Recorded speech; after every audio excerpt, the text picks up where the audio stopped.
satisfação, eu trato de todas as áreas. Né? Eu costumo dizer que o MP tem que me financiar agora um antidepressivo, porque a conta não fecha, não bate e são muitos os problemas. A gente está falando aqui de políticas públicas. Esse tema, em especial, enfrentamento à violência contra mulheres e meninas, eu vou dar esse tom à minha fala, depois justificarei o motivo. Ele diz respeito a um problema complexo e policêntrico. Então, nós precisamos abordar questões afetas ao financiamento desses problemas. Num cenário de concorrência de direitos, onde não há recursos suficientes para todos os problemas existentes, como fazer? Então, essa é uma discussão que faz parte do nosso dia a dia, todos nós, órgãos de controle, Tribunal de Contas, Ministério Público, controle social, o próprio poder público que precisa fazer escolhas públicas frente a esses problemas, e os desafios são enormes, como eu vou trazer aqui para os senhores. Então, mais uma vez, agradeço e me coloco à disposição ao final. Esse material, não se preocupem em tirar foto, ele é mais um guia, e eu sempre trago numa veia mais acadêmica que sou, porque fica como fonte de consulta para os senhores, inclusive os quadros ao final, onde eu faço algumas análises em relação às políticas para as mulheres no estado do Espírito Santo e também no governo federal. Bem, eu só queria começar trazendo aqui uma história, né, que, embora fictícia, mas faz parte da nossa realidade, para ilustrar a importância do orçamento. Né? Por que eu estou aqui? Então, Joana, ela tinha 29 anos e 2 filhas pequenas. Ela decidiu denunciar o companheiro após anos de agressões. Procurou a delegacia, mas não havia equipe especializada naquele final de semana. O boletim foi registrado e ela voltou para casa sem orientação sobre onde poderia se abrigar. O único abrigo da região estava fechado por falta de recursos. A Patrulha Maria da Penha havia sido desativada há meses, porque o convênio que mantinha a equipe não foi renovado. Joana pediu ajuda à vizinha, que não sabia como orientar. Sem rede de proteção e acompanhamento, Joana foi assassinada 3 semanas depois, diante das filhas. Seu caso poderia ter sido resolvido ou evitado se houvesse investimento contínuo e planejamento em políticas de enfrentamento. Então, o que eu quero chamar a atenção aqui é que quando o Estado ele não planeja ou não financia, ele não apenas falha, ele acaba incentivando indiretamente a manutenção dessas violências. Então, nós precisamos dar atenção porque nem sempre a ausência de recursos, não tem recursos. O problema não é esse exatamente, porque, como o Dr. Timothy trouxe, às vezes algumas medidas não necessitam de recursos, mas necessitam de planejamento. Então, o meu foco aqui é financiamento, mas também ilustrando que algumas ações, no momento em que você elabora um plano de ação ou um plano de aplicação financeira, pode ser que você dimensione valores ínfimos e que dá para implementar de imediato. Pode ser que você precise tratar aí de um plano de atuação estrutural, né? Onde vai ser necessário, né? Como eu estou com um processo, uma CP no Rio de Janeiro, que saiu a decisão bilionária de recomposição de valores na educação, mas ao longo de 22 anos. A gente está falando de mais de quantos PPAs, né? Então, como rastrear esse recurso, a aplicação do recurso mediante decisão judicial ao longo desse tempo? E, quando a gente fala de recursos destinados à política para as mulheres, ele expande ainda a visão, porque... Melhor, né? Ok.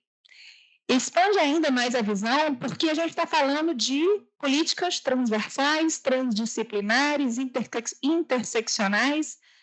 Então, são políticas que vão fazer efeito não apenas na vida daquela mulher, mas na vida da família, na vida dos filhos, na vida da comunidade econômica, porque você passa a ter uma pessoa ativa, contribuindo, então os efeitos são imensos. Bem, aqui eu já ilustrei o que eu gostaria de trazer, as circunstâncias motivadoras de casos que são afetados em relação ao orçamento, mas existem outras reflexões norteadoras que eu trago que também vem com essa perspectiva do financiamento, onde a gente precisa parar e entender quais são as instâncias que são responsáveis por essa coordenação de ações voltadas às mulheres. E dentro dessa circunstância de violência, de enfrentamento, né, quem é responsável pelo quê? Quando? Em relação a que fato? Porque eu posso ter responsabilidades distintas dentro daquela mesma área de enfrentamento. Como que os órgãos estaduais podem criar fluxos de atendimentos integrados e padronizados? E aqui eu enfatizo, em todas as funções de governo que serão financiadas pelo poder público, porque políticas de enfrentamento, elas não são necessariamente políticas de saúde, políticas de assistência, políticas de educação apenas. Você vai ter, em diversas funções de governo, valores sendo ali destinados a depender de quem vai ser a unidade responsável por essa execução. E quais são os mecanismos que vão poder ser implementados ali para garantir a efetiva destinação desses valores, além desse controle da sociedade civil? Como que o Estado pode expandir essa cobertura territorial da rede de atendimento? Quais melhorias estruturais são necessárias para garantir esse funcionamento mínimo e adequado dos órgãos? Lembrando que nós desejamos um atendimento de qualidade. Hoje a gente está aceitando o mínimo. Qual é o mínimo necessário? Porque nem mesmo o mínimo necessário para algumas políticas públicas são implementados. Ou, às vezes, a própria beneficiária da política pública desconhece a existência da política pública, por isso sequer faz o seu pedido. O Estado possui um plano de comunicação, portanto, institucional, permanente, voltado para a prevenção da violência contra a mulher? Como que podem ser usadas essas mídias sociais de forma positiva, a ponto de divulgar, ensinar, trazer esse caráter pedagógico para o conhecimento daquela beneficiária? Isso gasta recurso? Às vezes, muito pouco. Existe um plano de expansão de casas de abrigo? Como que é possível operacionalizar a reserva de vagas para mulheres em situação de vulnerabilidade? Como que eu posso institucionalizar temáticas de prevenção de violência em currículos escolares de forma permanente? Como que eu posso avaliar a adesão das escolas à semana escolar de combate à violência? O Estado possui um plano de adequação das instalações das delegacias de proteção à mulher? Existe capacitação contínua para que o atendimento seja preferencialmente realizado por uma mulher de forma humanizada? Há recursos previstos para aquisição de equipamentos de investigação e coleta de provas? Vejam que todas essas perguntas e esses questionamentos, eles escondem por trás algo que é invisível no primeiro momento, que é o recurso público. Mas se não tiver, e aqui a doutora Luciana começou já tarde falando que sem orçamento não tem política. Eu até vou além, doutora, eu digo que sem orçamento não tem direito. Porque a política, eu dependo de uma lei que a institua e que ali vai colocá-la no mundo jurídico para que ela possa ser implementada. Mas há direitos que já são nossos, independente da lei.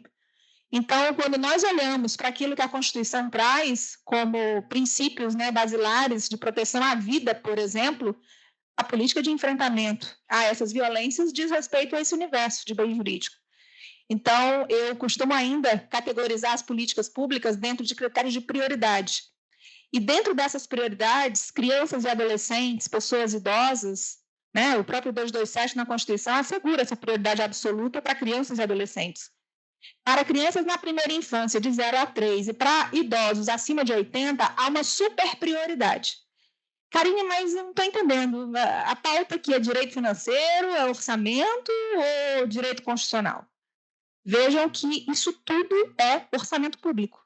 Porque no momento em que eu contingencio uma política pública destinada a criança e adolescente ou a uma pessoa idosa acima de 80, e eu não consigo justificar esse contingenciamento, ou seja, não há uma queda na receita que fundamente a limitação de empenho naquela determinada ação governamental, a gente vai falar sobre essas nomenclaturas daqui a pouco, eu consigo derrubar esse contingenciamento. Eu consigo fazer com que haja um ressarcimento para aquela determinada política pública que sofreu, por exemplo, um remanejamento em razão de uma alteração, uma predestinação do fim assegurado para o valor que foi originariamente defendido pelo parlamentar. Karine, mas não funciona assim, porque a lei orçamentária anual traz um percentual de alteração orçamentária, onde eu consigo gerir esses recursos. O gestor ele tem discricionariedade para isso. A gente escuta muito isso em audiências e em encontros com o poder público. No entanto, nós precisamos, antes disso, fazer um dever de casa, que é de listar quais são todas as políticas públicas de uma determinada pasta. Eu já tive alguns colegas que assumiram funções enquanto secretários, e numa conversa mais pessoalizada, eles, Karine, você tem alguma dica que você possa assim, me dar para eu começar? Porque eu estou vendo que o desafio é enorme. Falei, o primeiro desafio é você elencar quais são as políticas que são da sua responsabilidade. Porque há muitos gestores, senhores, que assumem uma determinada função, mas não sabem qual é o peso dessa atribuição. Eles não sabem quais são as legislações que fazem referência àqueles direitos que ele precisa entregar para o beneficiário final da política. Então, esse seria a minha primeira recomendação. E, ao fazer isso, no momento em que você for elaborar o seu planejamento orçamentário, que você faça assim como a gente faz na nossa casa. O que é despesa obrigatória de caráter continuado? O que eu não posso deixar de fazer? Eu posso deixar de pagar no supermercado? Eu posso deixar de pagar a conta de energia? Eu posso deixar de pagar? Não posso. Agora, eu posso deixar de pagar o jantar na sexta-feira? Posso. Eu posso deixar? Posso. Então, nesse aspecto é onde nós identificamos políticas públicas que são obrigatórias e políticas públicas que são discricionárias. E isso afetará diretamente o devido processo orçamentário, que é o que a gente vai abordar. A tônica da minha fala, e aqui eu deixo no material para vocês, eu abordo sempre a política pública na perspectiva do direito. Então, a professora Maria Paula Dallari Bucci, ela trata a abordagem direito e políticas públicas, fazendo com que nós consigamos montar esse mapeamento dos arranjos jurídico-institucionais que compõem uma determinada política pública. E a gente sabe que arranjo jurídico-institucional ele não é composto apenas de estruturas, mas de normas, de fontes de recursos, de pessoas, de legislações, processos, pretéritos, situações, circunstâncias que podem afetar aquela determinada ação ao longo do tempo, por um prejuízo causado, por exemplo, uma obra, o caso do metrô da linha 4 no Rio de Janeiro, surgiu uma pedra lá na escavação, aquilo atrapalhou, encareceu, adiou, mas afetou diretamente o direito das pessoas que dependiam daquela circunstância de mobilidade. Então, os fatos também afetam esse mapeamento do arranjo jurídico. Mas o que a gente tem que lembrar é que ele precisa ser integrado. Ele não existe de forma isolada. Não tem como você propor uma política pública solta dentro de uma esfera estadual, federal ou municipal sem que ela converse com as outras pastas. Sem que você não saiba se alguém está fazendo algo parecido, semelhante, próximo, tangente. Até porque hoje já existem técnicas de auditoria onde nós fazemos análises de fragmentações, de duplicidades, de lacunas, de sobreposições, porque tudo isso, senhores, é recurso. Quando eu faço uma política sobreposta a outra, eu estou gastando 2 vezes. Quando eu faço em duplicidade, eu estou gastando 2 vezes. São 2 equipes, 2 estruturas. E o pior, 2 pessoas responsáveis pela mesma coisa. No final, é o deixa que eu deixo. Nem eu faço, nem você faz e fica tudo bem. No final, eu achei que você fosse fazer, mas eu achei... Porque as metas também não estão claras. E, às vezes, há lacunas que eu poderia juntar 2 estruturas ou organizar essa governança dessas práticas, e aí governança hoje é um termo que tem diversas acepções, inclusive a governança orçamentária, que tem princípios, e o Brasil aderiu em 2015 em razão daqueles elencados pela OCDE. E dentre eles, a gente tem que respeitar regras associadas à transparência e execução do orçamento, daquilo que foi pactuado. Então, se eu vou lá e estipulo que vou fazer tal coisa com base nessas programações definidas no meu planejamento setorial elaborado pela minha equipe, não justifica que, ao iniciar o exercício, você mude todas essas regras, sem justificá-las. Não estou dizendo que você não pode alterá-las, você pode, a lei é segura, mas alterar sem motivar, isso não é possível.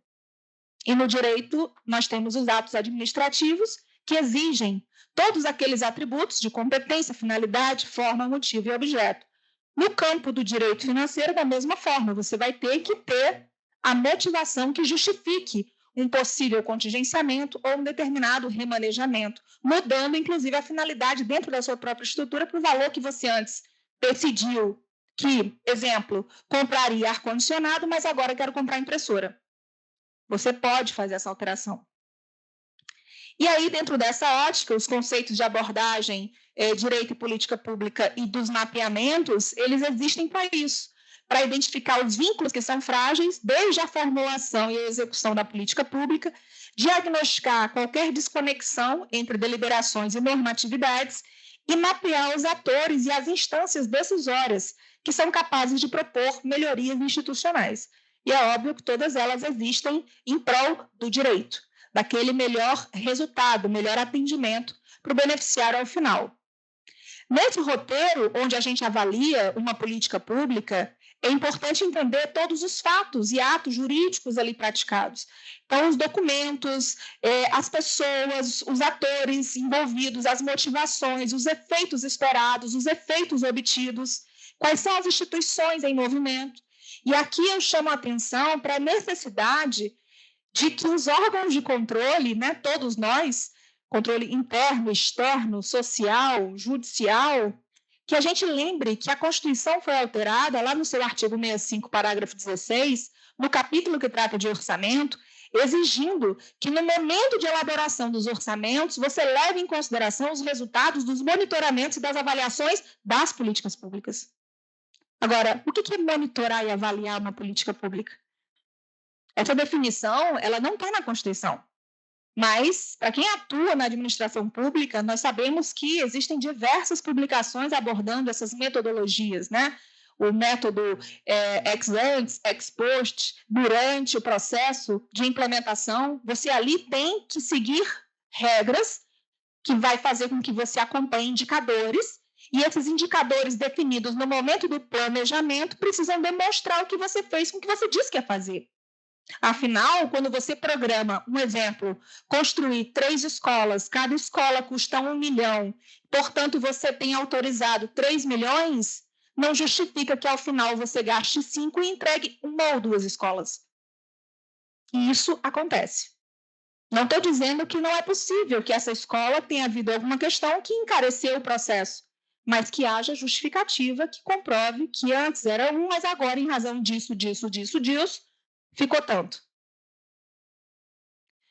E tudo isso por conta dessa racionalidade jurídica contemporânea.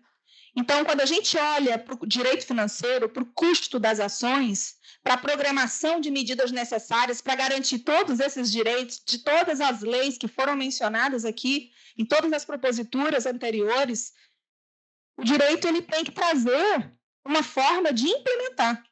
Então, ele é um instrumento de transformação institucional.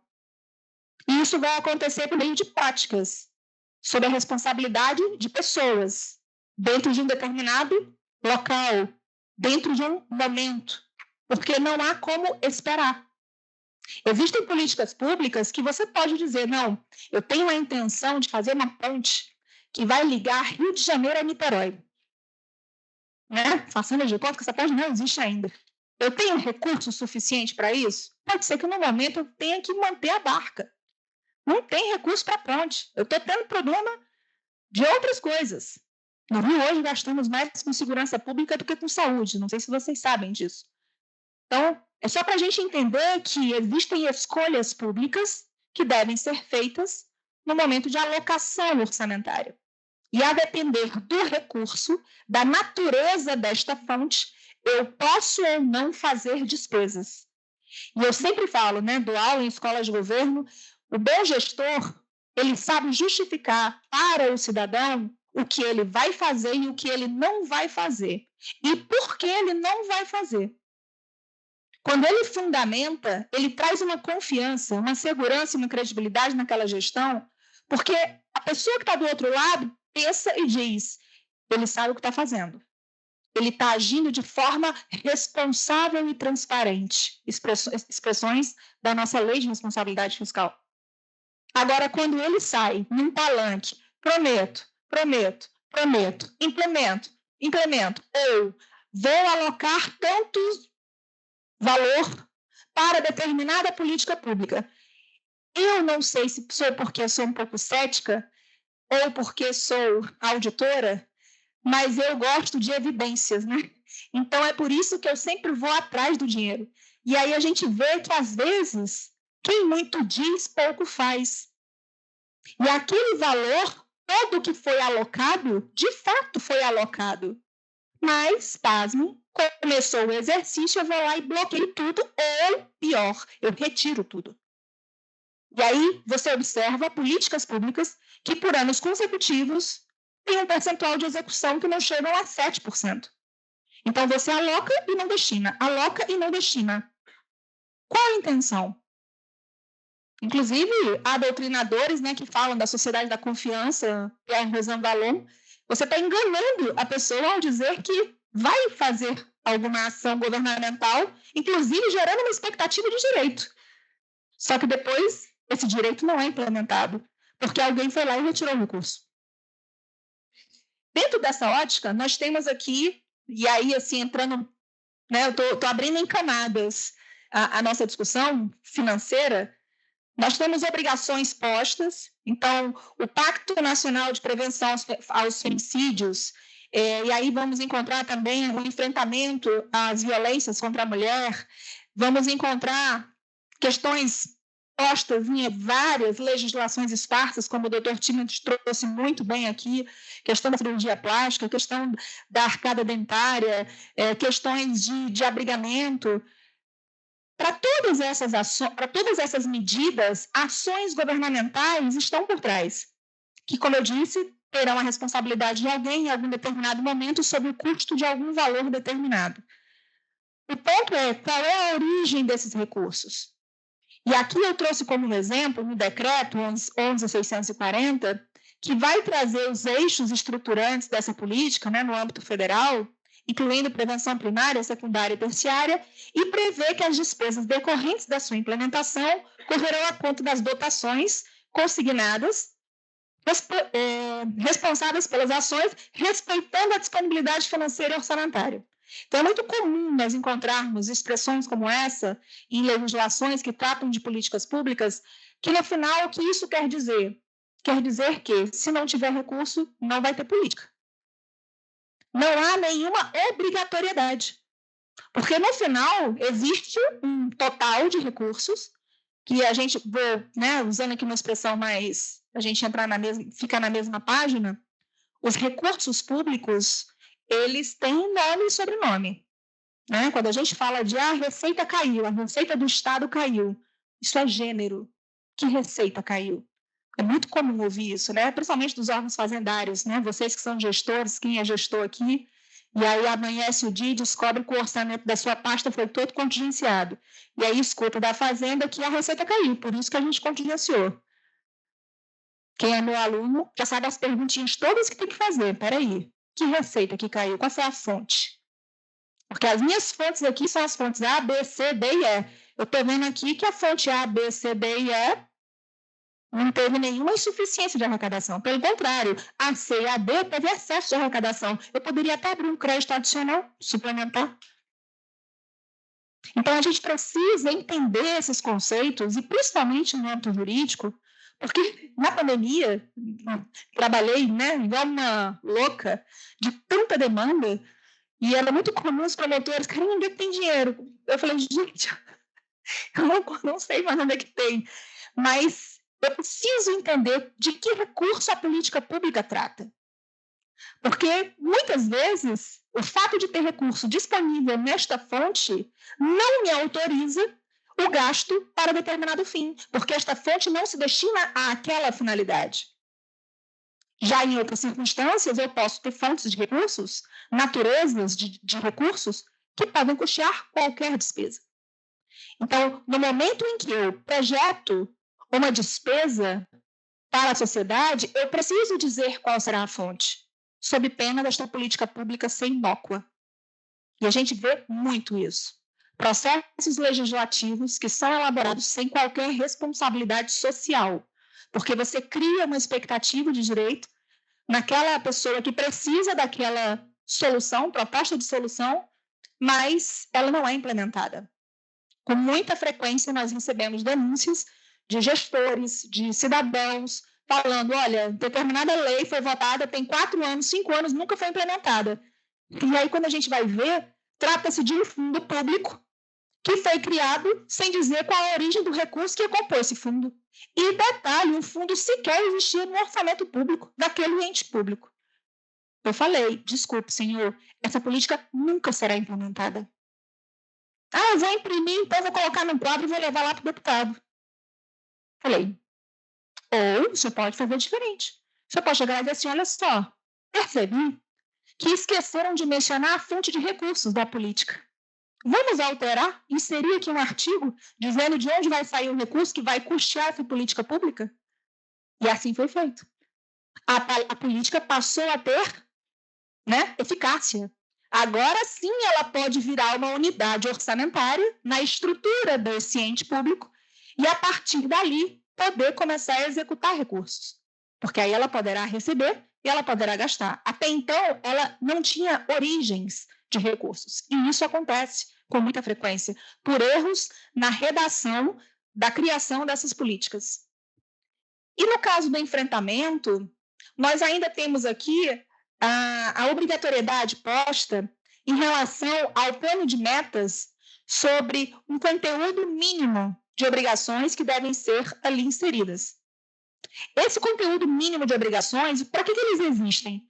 Para assegurar que, de fato, aquela política possa ser implementada e que possa ser também monitorada.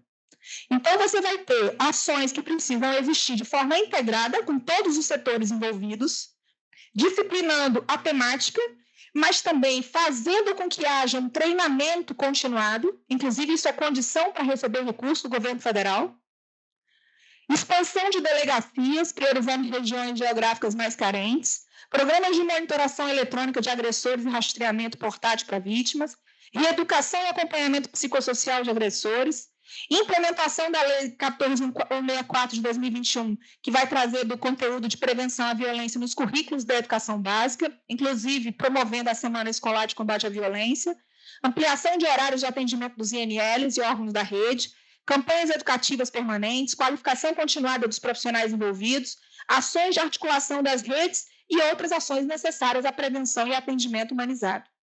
Então, todas essas ações, em alguma medida, elas vão demandar ou estruturas, ou pessoas, ou recursos para a compra de materiais e equipamentos. E aí, como fazer, né?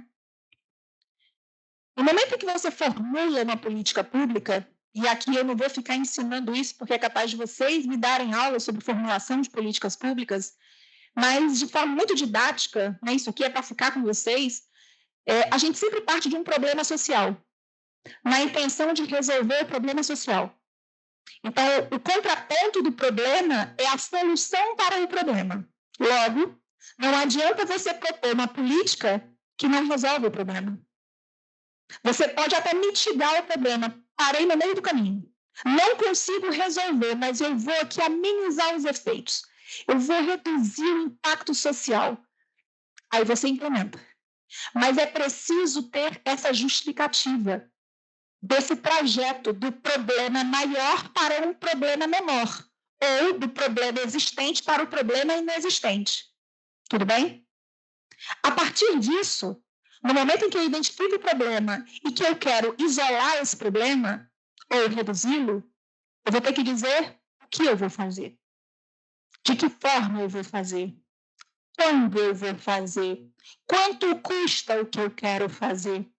Quem vai fazer o que eu estou dizendo que vou fazer? Porque o prefeito, o governador, o presidente, ele não é ordenador de despesas a ponto de ter condição de controlar tudo o que acontece em todas as regiões do país, ou em todos os bairros da sua cidade, ou em todas as regiões do seu estado.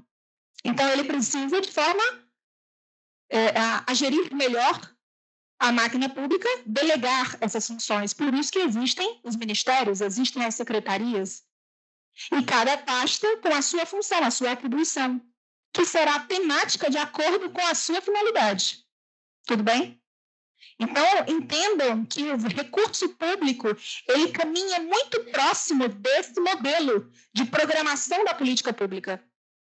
Eu vou precisar entender qual é a finalidade do gasto para poder entender qual é o recurso que poderá custear aquele gasto.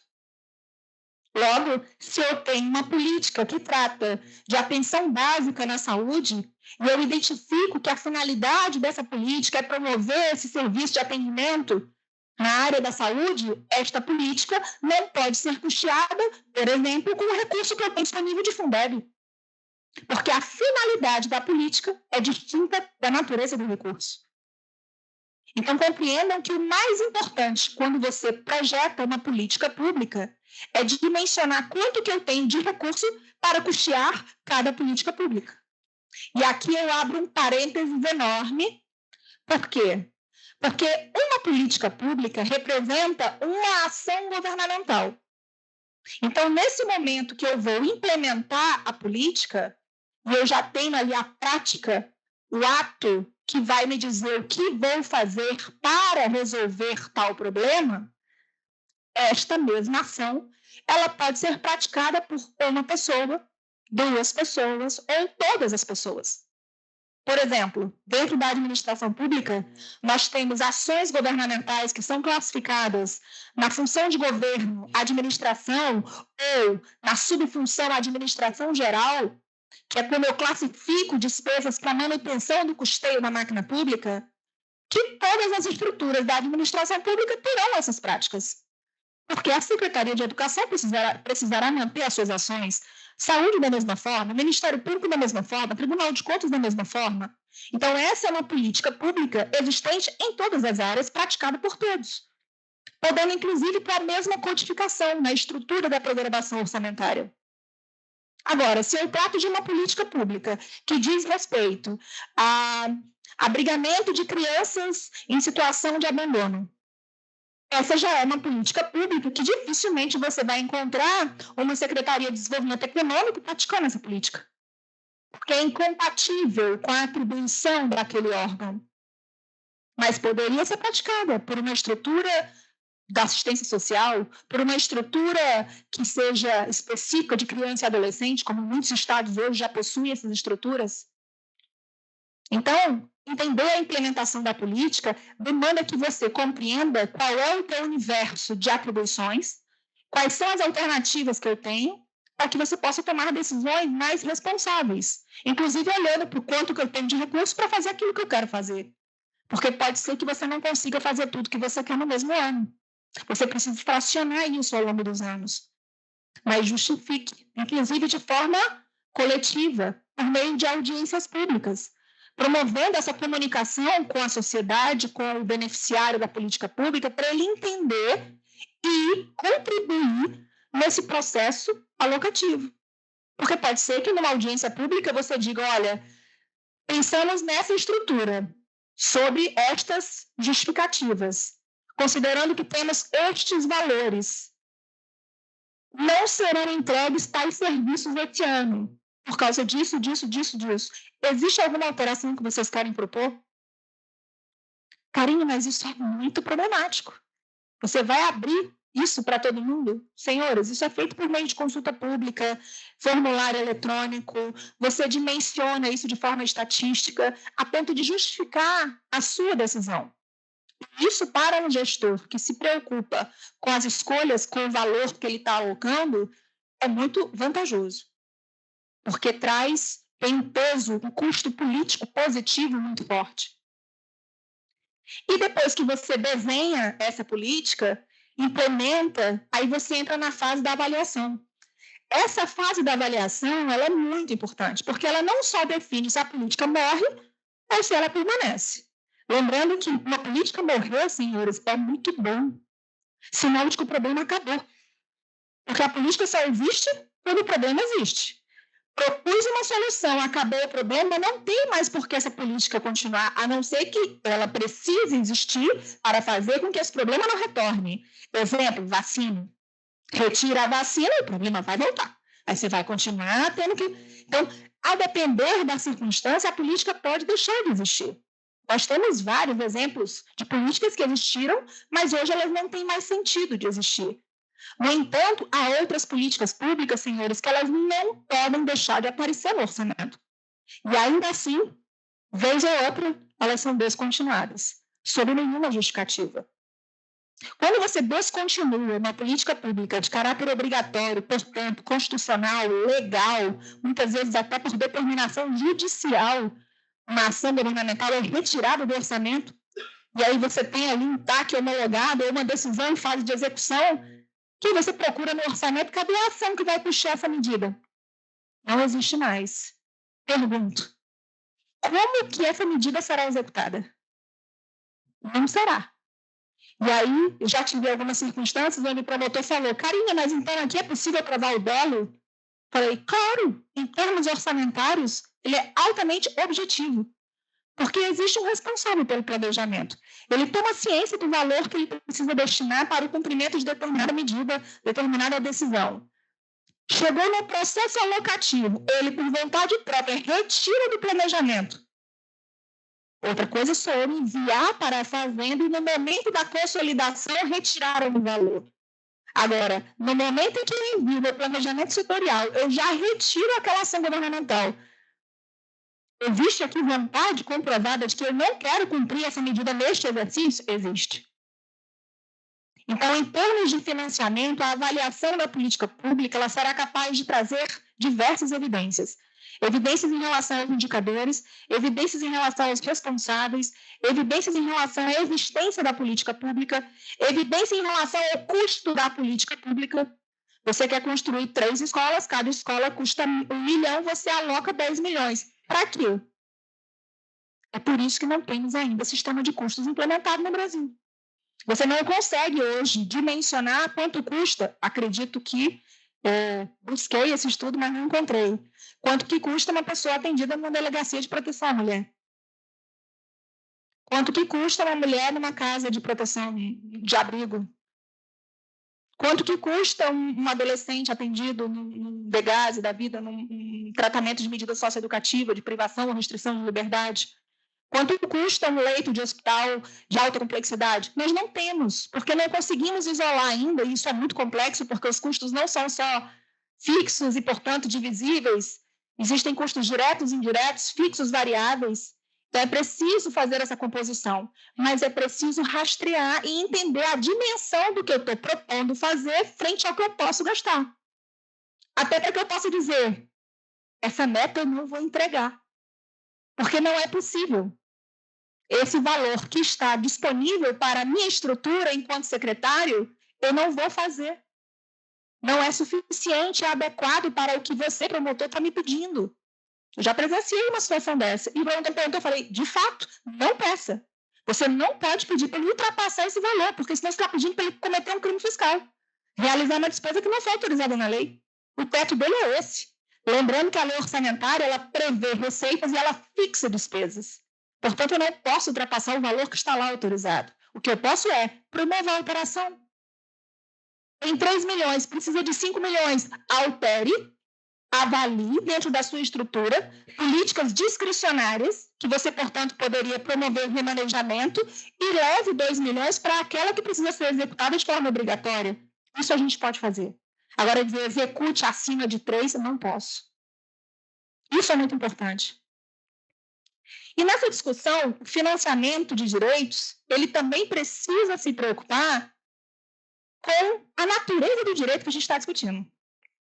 Então, um caso concreto, na pandemia, discutíamos em 2 ações civis públicas no Ministério Público remanejamentos e contingenciamentos de valores para políticas públicas de assistência social, que naquele momento a Fazenda alegou que o contingenciamento tinha sido em razão de queda na receita.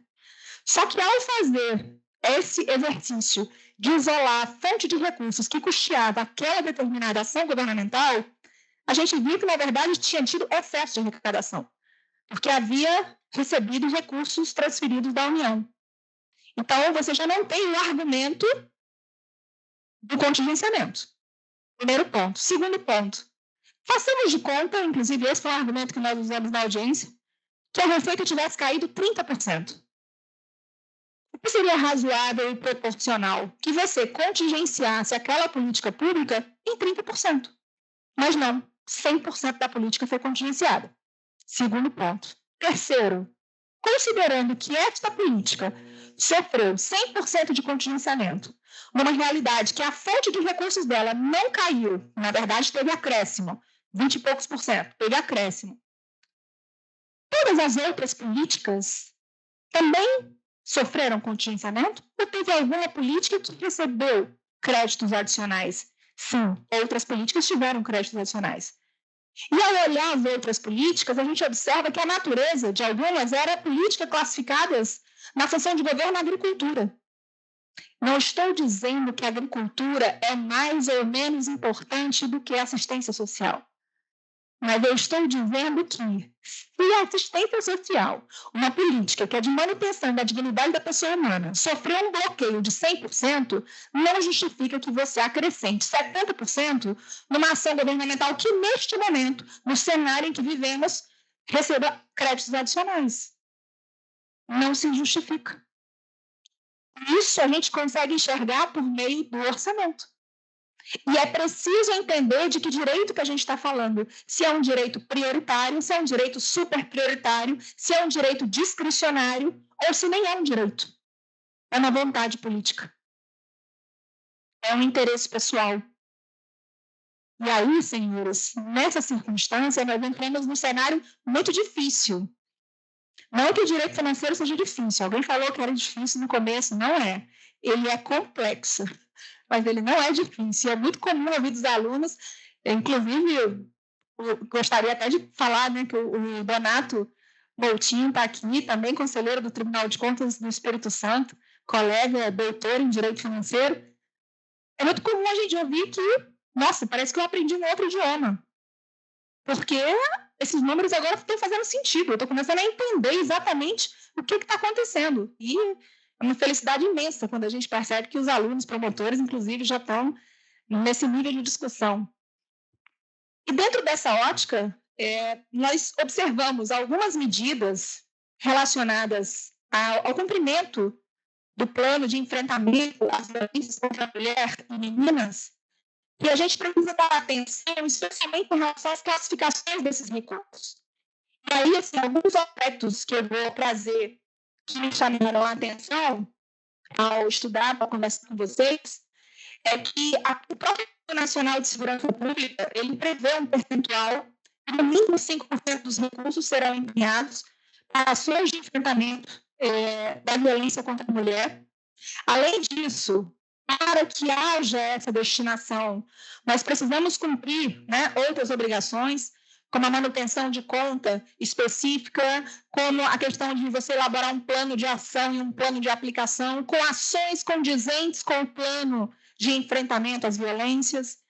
E você também precisa respeitar regras associadas à escolha do que fazer com esses recursos.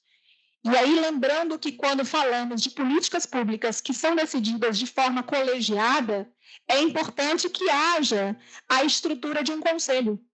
Então, pensar num conselho de defesa dos direitos da mulher, como muitos municípios, né, estados também possuem, traz uma certa transparência ou estabilidade para os valores que estão ali alocados naquele fundo. Ainda mais quando esses fundos eles são destinados de forma a atender finalidades com naturezas de origens diferentes. Porque você pode ter doações, você pode ter valores destinados por meio de benefícios fiscais, a depender da lei de criação do fundo. E transferências fundo a fundo, que são esses valores que são transferidos da União para os estados e municípios ou do estado para municípios, gerando aqui o que nós conhecemos como cofinanciamentos, que é outra pauta também que eu vou trazer durante a minha fala.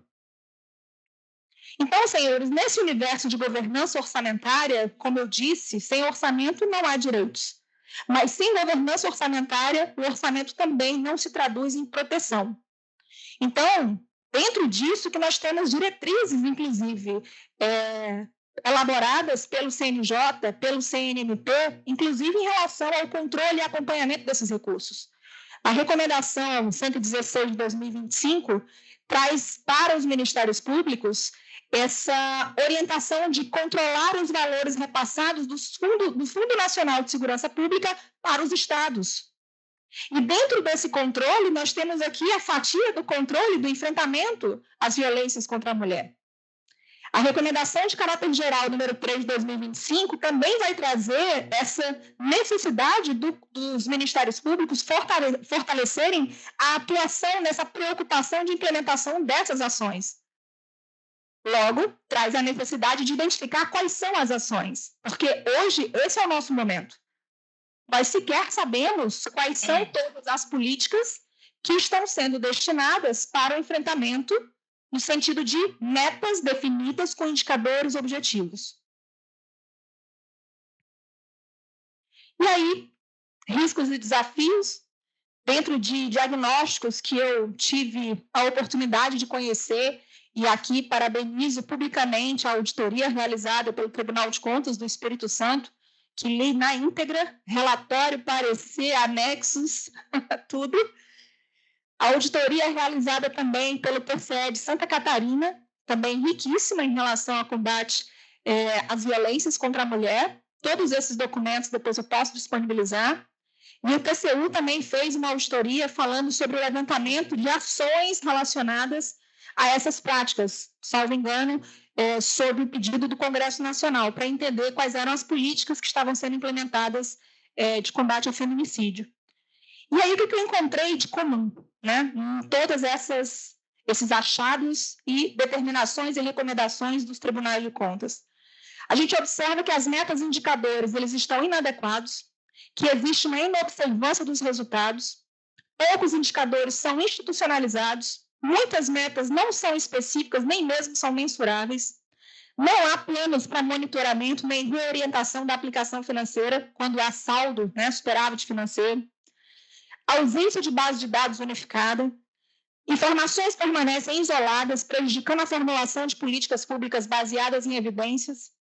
E aí você, dentro da auditoria específica aqui do Estado do Espírito Santo, nós observamos insuficiência na identificação de fontes de financiamento, falta de clareza nessa segregação de recursos, nós já acabamos de entender a importância dessas fontes.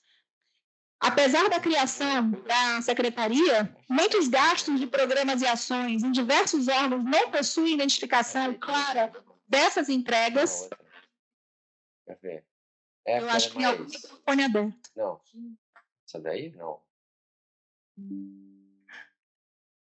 Essa daí que é mais... A maioria dos municípios possui estruturas organizacionais que ainda são frágeis, com poucos programas e ações governamentais, e isso vai resultar numa falta de transparência e dificuldade na avaliação e comparação de estratégias. E também encontrei fragilidades na coordenação, articulação e capacitação. Então, isso traz desafios na coordenação desses atores, obviamente isso vai impactar na implementação das políticas, fragilidades na articulação e na integração entre estados e Estado e municípios, né, nessa questão interfederativa, impactando diretamente cofinanciamentos, políticas cofinanciadas, inexistência de políticas de capacitação permanente para os servidores envolvidos e inexistência de campanhas educativas, inclusive com cartilhas detalhadas sobre aqueles serviços que são especializados. Então, o problema central que envolve o financiamento dessas políticas, no meu entendimento, ele reside nessa articulação que não é integrada, portanto, ela é segregada, né, em termos orçamentários. E aí, quando eu segrego recursos também. Eu pulverizo responsabilidades. E fica muito mais difícil definir metas. Então, a execução também será difícil de mensurar. Acaba sendo uma questão lógica. A tríade que trata do enfrentamento à violência contra mulheres e meninas no âmbito do financiamento dessas ações reside na prevenção e proteção, que vão demandar previsibilidade, estabilidade e controle dos gastos, Os planos estaduais e municipais precisam de metas, indicadores e fontes definidas. A ausência de recursos, critérios objetivos de distribuição e rastreabilidade vai comprometer a efetividade da própria Lei Maria da Penha, de mais marcos legais, vários outros. Comitês de monitoramento, eles existem em alguns âmbitos, mas eles ainda são precários no sentido de evidenciar todas as suas ações ou conseguir implementar aquilo que ele pretende, porque não tem recurso nem apoio técnico. É preciso, articular a atuação do controle interno com o controle externo e o controle social, justamente se valendo dessas informações. Eu faço muito esse exercício lá no Ministério Público, que é me valer de auditorias, de processos de julgamento de contas, de levantamentos, porque há documentos elaborados no âmbito dos tribunais de contas que são documentos probatórios em qualquer inquérito que o Ministério Público instale. E vou fundamentar, inclusive, o pedido de documentações que, no âmbito daquele levantamento, foram negadas. Então, há uma vasta um campo de necessidades ali que estão postas a serem atendidas, que elas podem ser utilizadas no âmbito já de um processo administrativo ou mesmo no âmbito de uma ação civil pública, usando como prova. E é preciso exigir transparência nos portais, também pedir audiências públicas, e aí a sociedade civil atua isso de forma muito próxima, não só do poder público, mas também do poder legislativo, porque é preciso também fazer essa interlocução com o poder legislativo, desde o momento em que uma política pública é proposta, até o momento em que essa política pública foi votada, mas esqueceram de colocar a fonte, para que ela possa, de fato, ser execuível. E aí, de forma mais objetiva, o orçamento, enquanto instrumento de proteção de direitos, ele vai precisar seguir uma série de requisitos para que ele possa ser, de fato, destinado ao fim que pretendemos. Então, o devido processo orçamentário, assim como o devido processo legal, ele precisa respeitar todo aquele rito associado a pessoas, atos, locais, decisões, que precisam acontecer naquele determinado momento, sob pena de prejudicar todo o resto. Por exemplo, um fundo dos direitos da criança e do adolescente que não elabora o seu plano de ação, o seu plano de aplicação financeira no momento adequado, para que ele possa ser espelhado na lei orçamentária de cada exercício, ele prejudica a execução do orçamento no ano seguinte, porque aquele orçamento não trará as decisões deliberadas no âmbito do Conselho. Então, basta que você mude o momento, ou seja, que eles elaborem de forma tempestiva e encaminhem para o órgão responsável aquilo que ficou decidido de forma clara, respeitando todos os princípios orçamentários necessários para que aquelas políticas públicas possam ser implementadas no ano seguinte. E dentro dessa discussão, você vai ter as peças orçamentárias contendo cada uma das estruturas responsáveis por esses valores, como eu vou trazer aqui ao final da minha fala, para a gente não perder muito tempo. Então, o orçamento para o enfrentamento, ele vai trazer diversas ações em diferentes programas. A gente não está falando de política pública só de assistência, só de saúde, não. São políticas de prevenção, acolhimento, rede de atendimento, reabilitação, que dependem da alocação e da execução de recursos em várias pastas, em várias fontes. E ainda sendo dependente de cofinanciamento, porque há políticas públicas que pode ser que o município ele não gaste R$1 dele. Todo o recurso venha da esfera federal e da esfera estadual, mas ele tem responsabilidades em relação à contrapartida. Vejam que ninguém, senhores, é responsável ou é capaz, eu gosto mais dessa expressão, de entregar toda e qualquer política pública. Porque, por vezes, eu posso ter o dinheiro, eu posso conseguir comprar, mas eu não consigo entregar. Enquanto União, por exemplo, entregar em todos os territórios do Brasil. Então, é muito melhor que você se aproxime daquele ente público que está perto do cidadão e ele assuma essa contrapartida de prestação do serviço. Por isso que nós temos tanto as adesões aos programas federais, onde o município se compromete em prestar o serviço e ele recebe o valor para isso.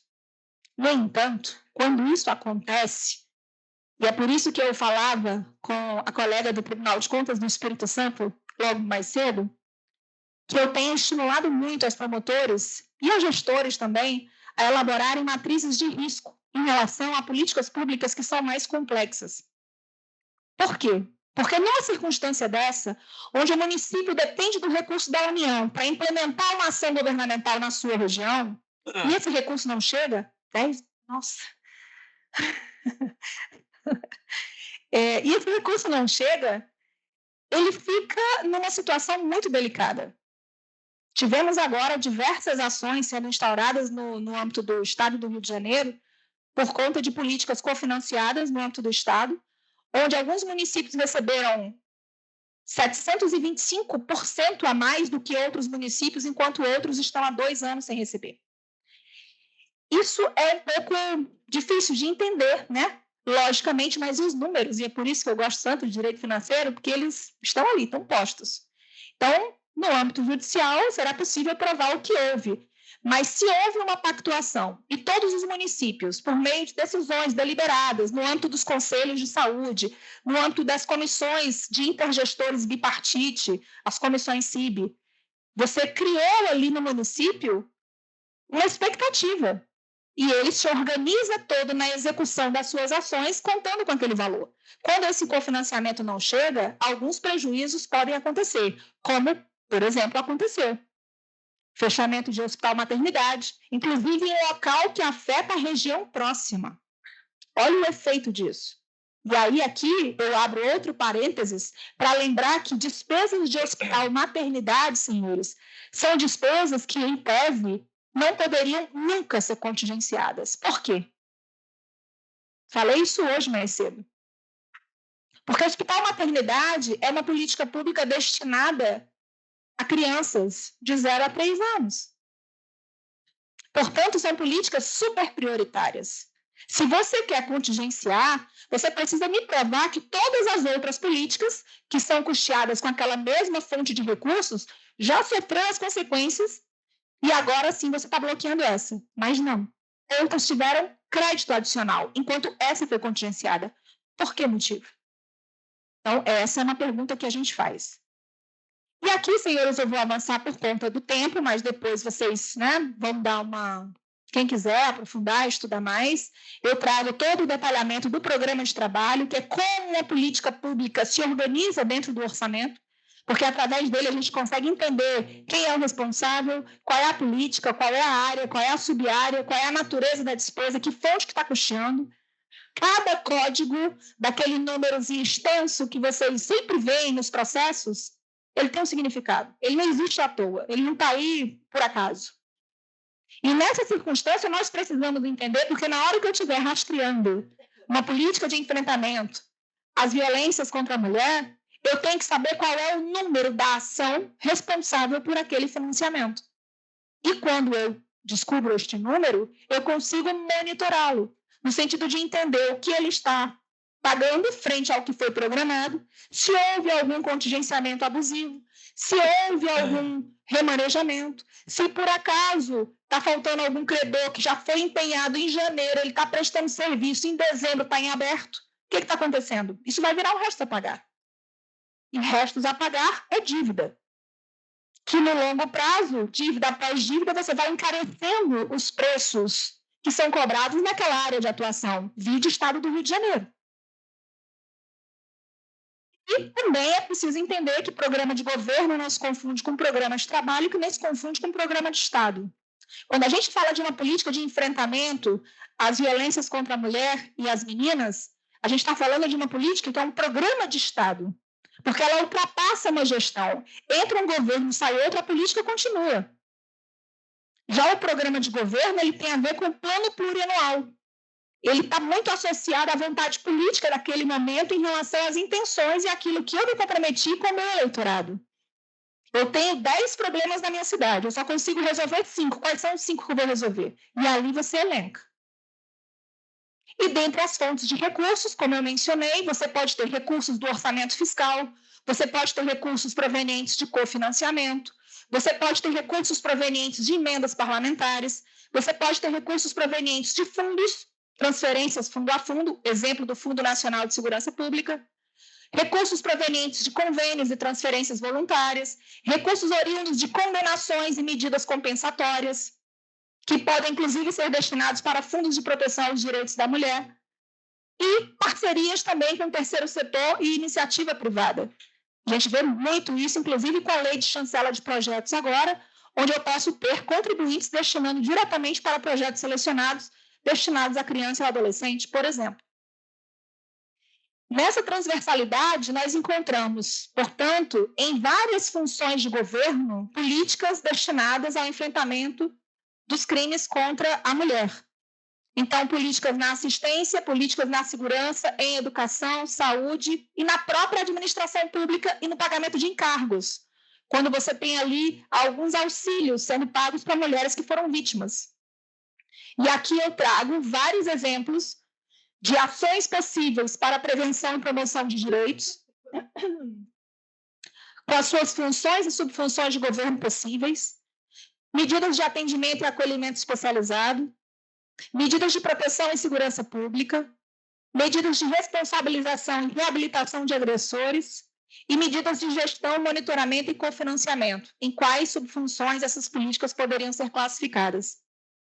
Como proposta de soluções estruturais, doutora Cristiane, eu trago aqui algumas reflexões que eu tentei justificar durante a minha fala, da necessidade de um planejamento integrado com todas as estruturas, com matrizes de risco sendo elaboradas por todos os atores possíveis, tanto pelos órgãos de controle, no momento em que escolhem o que controlar, o que aprofundar no detalhamento, porque vai gerar mais efeito, vai gerar o impacto que é esperado em determinada entrega, e também por parte do próprio gestor público, que precisa tomar decisões mais responsáveis, ou por parte do controle social. A necessidade também de se pensar num fundo de proteção dos direitos da mulher, baseado lá na 4.320, assegurando a finalidade específica desses valores. O papel dos comitês de monitoramento, na escolha e no monitoramento dos valores destinados para essas políticas públicas, para que a gente possa ter uma atuação, inclusive, mais fortalecida dos órgãos de controle social, promovendo portais de transparências mais fidedignos, audiências públicas e indicadores de resultado que, de fato, reflitam a realidade, com indicadores, próximos daquilo que se espera que a gente alcance. Isso tudo, eu acredito, trará um aprimoramento da coordenação, trará um fortalecimento municipal, que é o principal responsável pela implementação dessas medidas junto às mulheres que são vítimas, promoverá uma comunicação coordenada e fortalecerá essa rede de atendimento. E aqui eu trago algumas análises que, infelizmente, não será possível aprofundar, mas para todos vocês, depois, poderão aí ver com calma. A doutora Cristiane pode compartilhar o material com quem tiver interesse. Eu só queria destacar, dentro da estrutura do Estado do Espírito Santo, eu elenquei aqui todos os programas de governo que são responsáveis por políticas públicas para mulheres. Então, nós observamos, no ano de 2024, o programa Promoção, Autonomia e Enfrentamento a todas as formas de violência e defesa dos direitos das mulheres e meninas, em 24 e em 25. Em 24, esse total foi executado em 86%, e ele é dividido em várias ações governamentais. Então, você vai ter ação de promoção e articulação transversal para a prevenção, promoção do desenvolvimento pessoal, remuneração de pessoal ativo e fortalecimento e ampliação de políticas para mulheres e apoio e manutenção de órgãos de controle e participação social. Esse com uma execução bem baixa. No âmbito da União, eu também trouxe todas as políticas que, ao selecionar pela ação governamental alguma diretriz direcionada a mulheres, encontramos as unidades orçamentárias Ministério da Mulher, Ministério do Desenvolvimento Agrário e Agricultura Familiar, Ministério da Justiça e Segurança Pública, Fundo Nacional de Segurança Pública e Ministério das Relações Exteriores. O que eu queria só chamar a atenção é em relação ao Fundo da Segurança Pública, que, apesar da lei trazer a obrigatoriedade em relação aos 5% de destinação para ações de enfrentamento, se vocês observarem em cinza, que não dá para ver, mas eu vou ajudá-los, a política pública, a ação governamental 00UV trata da implementação de iniciativas voltadas ao enfrentamento à violência contra as mulheres. Em 2024, 45 milhões foram autorizados na lei orçamentária. Esse valor foi reduzido para 13.152.000 e apenas R$ 8.400 foram liquidados em 2024. Isso para o país inteiro. Ou seja, isso nos leva a crer que o fundo não está destinando o percentual mínimo devido previsto na lei. Em 2025, foram autorizados 52.932.000 e foram liquidados R$ 1.283. Isso dados extraídos no dia 30. Então, isso nos diz também um pouco daquilo que a gente está falando sobre a falta de planejamento e sobre a definição de ações, porque já participei de alguns eventos, inclusive recentes, do Ministério da Mulher, online, e em algum momento também os representantes do Fundo de Segurança Pública mencionaram sobre a ausência dos planos de ação. E aí, quando o Estado não demonstra essa verificação, adequação, o valor não pode ser transferido. Então, é preciso fazer um controle do plano para poder ter o direito de receber. Logo, quando esse plano não é elaborado, aquele que deixa de elaborar assume a responsabilidade de deixar de receber o valor que será benéfico para o Estado. Então, isso traz também uma responsabilidade prevista. E aqui eu menciono os aspectos do plano que nós precisamos ter atenção em relação à elaboração dessas metas. E eu concluo com essa questão associada à importância dos resultados, que precisam ser mensurados, né, e priorizados de acordo com a natureza do direito que está sendo ali financiado. Me colocando à disposição de todos e agradecendo mais uma vez pela atenção.